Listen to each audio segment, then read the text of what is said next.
The Kenai River Baseline Water Quality Monitoring Project first initiated in the year 2000, and it was the culmination of efforts by a lot of different community groups. One of the main reasons the Watershed Forum was formed was to get together a group of people to start doing water quality monitoring on the Kenai River and its many tributaries. We have so many users out here. The Kenai is very busy.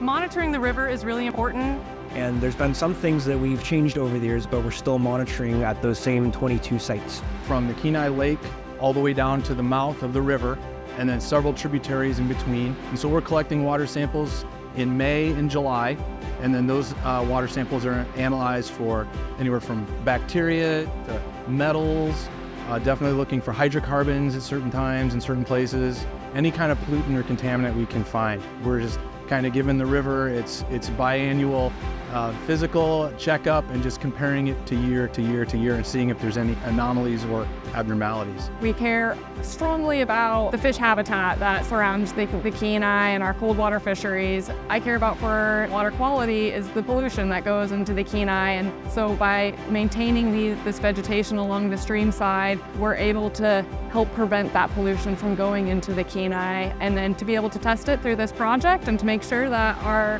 vegetation, everything's doing its job is pretty cool, and it ties everything together. From the inception of the organization, that's sort of been the impetus of that program, and it's just grown.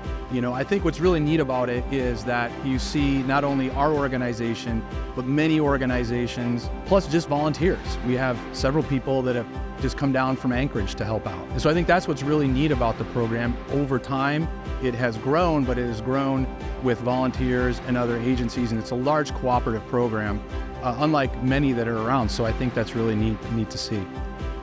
Two-stroke boat engines were fairly common here, and they tend to cause more hydrocarbon pollution issues than the newer four-stroke engines. Ultimately, what happened is two-stroke engines are no longer allowed to be used in the Kenai River. We worked with Kenai Indian tribe to carry out a program where people could bring in their old two-stroke boat engines and receive a cash voucher to purchase a new four-stroke boat engine. After carrying out that program for several years, the issue of hydrocarbons exceeding pollution standards was no longer such an issue. So I feel that's a really great example of how this program has helped. As we learn more about the information that we have, it will help us decide what sort of additional work we should be doing.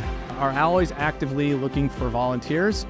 We started doing a booth at the Wednesday market here at Soldotna Creek Park. So that happens every Wednesday. We've got a booth there to try to recruit volunteers. You can always go to our website, kenaiwatershed.org, and there's ways to volunteer there.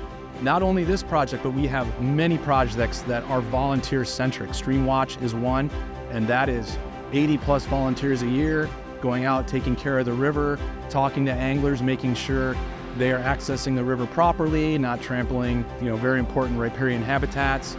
And then, anything else we do, any volunteers we have for that, the better. And so check out our website, give us a shout, and come see us at the park.